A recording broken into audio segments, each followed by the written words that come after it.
Students हमारा next question है, pass the journal entries for the following transactions on the dissolution of the firm of P and Q after assets other than cash and outstanding liabilities have been transferred to realization account.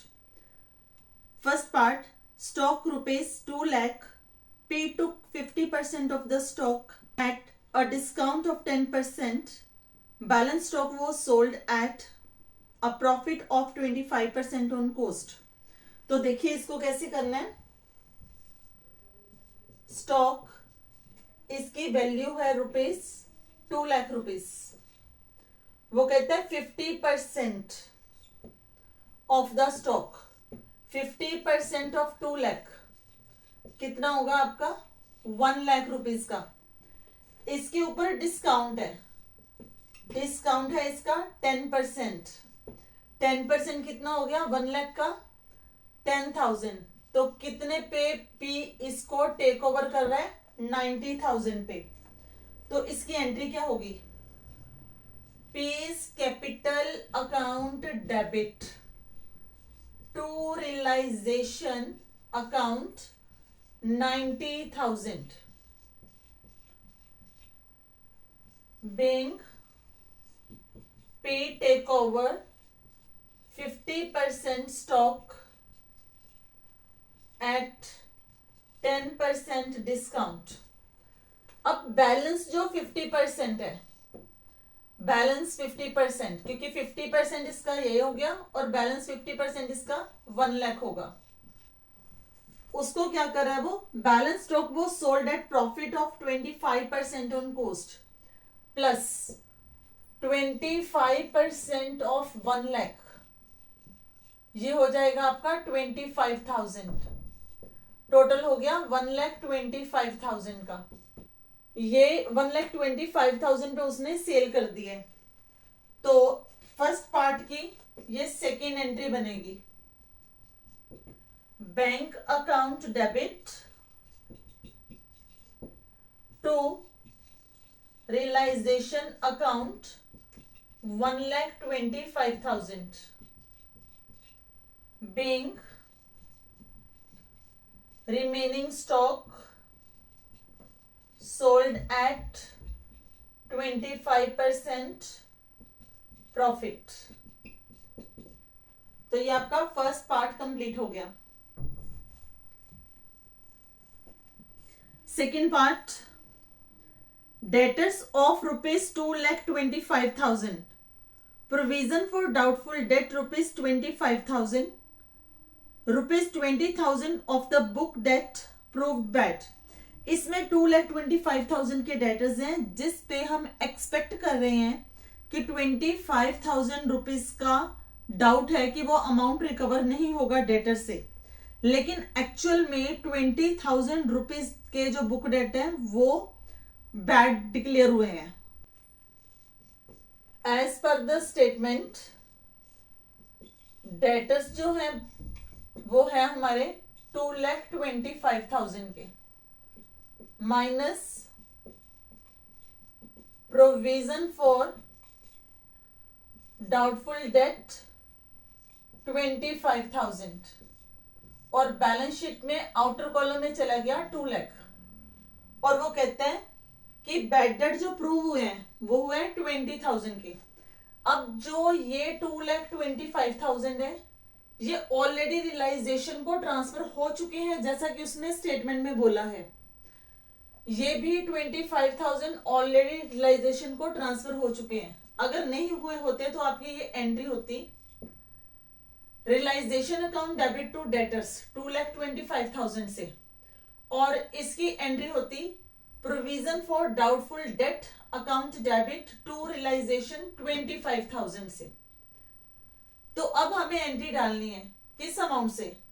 ये जो 2,25,000 rupees है इसमें से debtors के minus bad debt जो prove हो चुके हैं 20,000. तो हमारे पास अब अमाउंट कितना है जो रिसीव होगा? 2,05,000 का अमाउंट हमें रिसीव होगा. तो इसके लिए हमारी एंट्री बनेगी bank account debit to realization account 2,05,000 being debtors realized.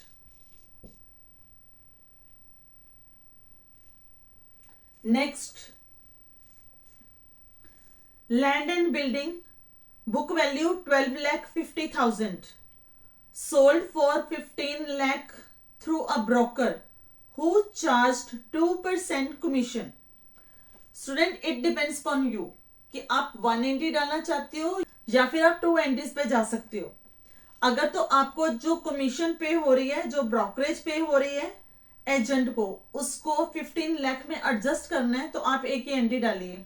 अगर आपको एडजस्ट नहीं करना आता तो आप 2 डालिए. मैं आपको दोनों तरह से सिखा रही हूँ, ठीक है. तो देखिए कैसे करना है इसको. पहले तो जब सेल हो रही है तो इसकी एंट्री आएगी bank account debit to realisation account 15 lakh being land and building sold. अब ये जो पार्ट सेल हुआ है, इस पार्ट के ऊपर हम कमीशन भी पे कर रहे हैं, तो इसका सेकेंड पार्ट बन जाएगा realisation account debit to bank account being commission charged. और ये क्या, और इसका क्या अमाउंट आएगा, 15 लाख रुपीस पे 2%, ये आपका आ जाएगा 30,000 रुपीज. तो 30,000 रुपीज से इसकी आप एंट्री डालोगे. अब अगर आपको ये कंबाइंड एंट्री डालनी है तो कैसे करोगे.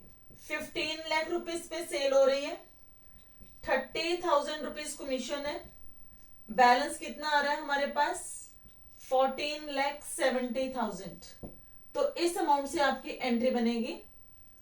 और bank account debit 14,70,000 to realisation account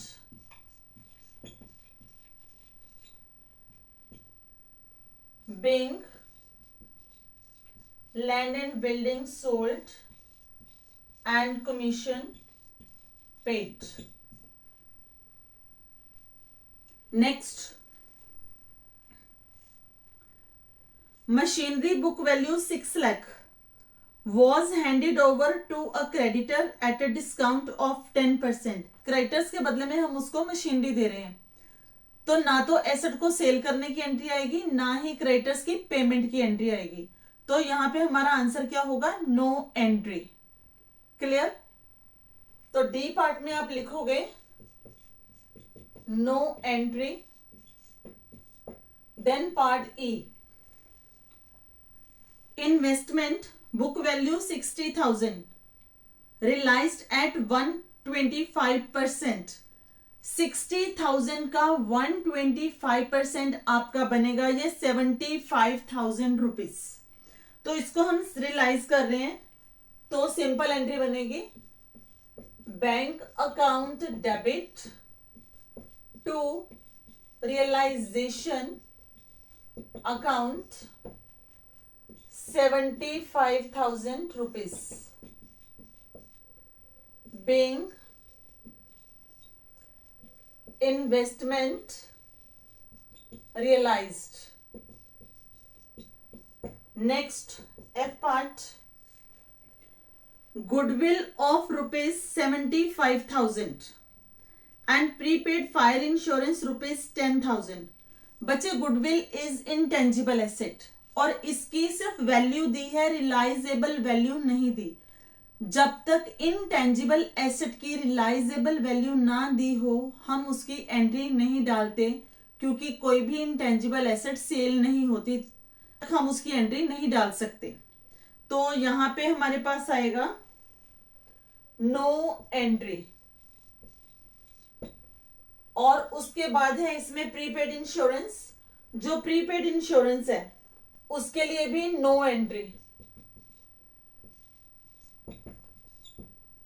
ये है गुडविल के लिए, ये है प्रीपेड इंश्योरेंस के लिए। रीजन, इसकी भी रियलाइजेबल वैल्यू दी नहीं है। नेक्स्ट लास्ट पार्ट,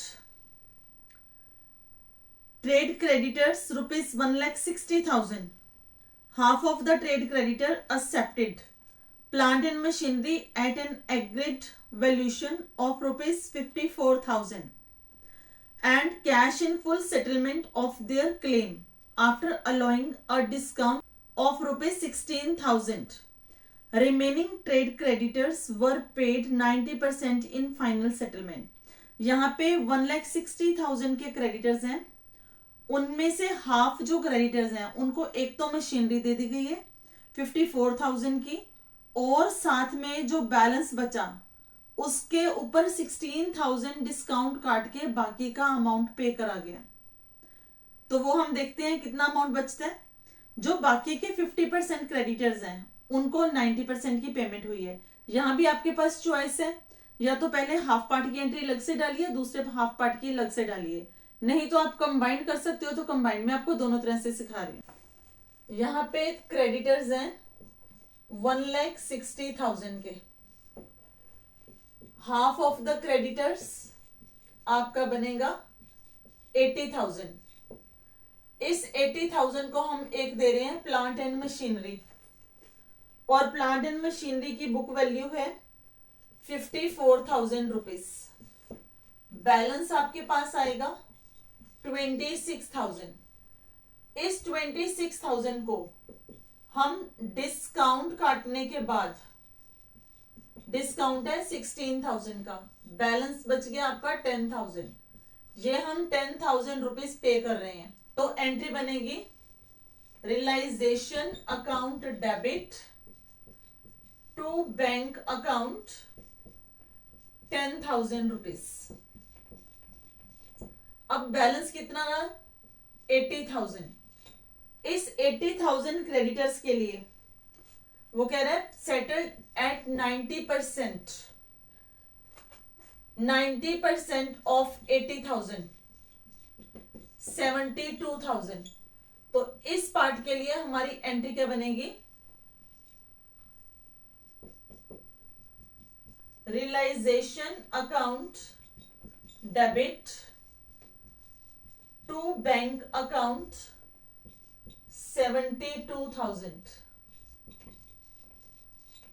अगर आपको ये दो सेपरेट एंट्रीज नहीं डालनी, 10,000 ये है, 72,000 ये है, इन दोनों की एक ही एंट्री डाल सकते हो आप। और पार्ट में जाके realisation account debit 82,000 to bank account 82,000 being creditor settled. 10,000 plus 72,000 ये आपके बन गए 82,000। यहां से 10,000 लिया मैंने, यहां से 72,000। तो होप कि इट्स क्लियर।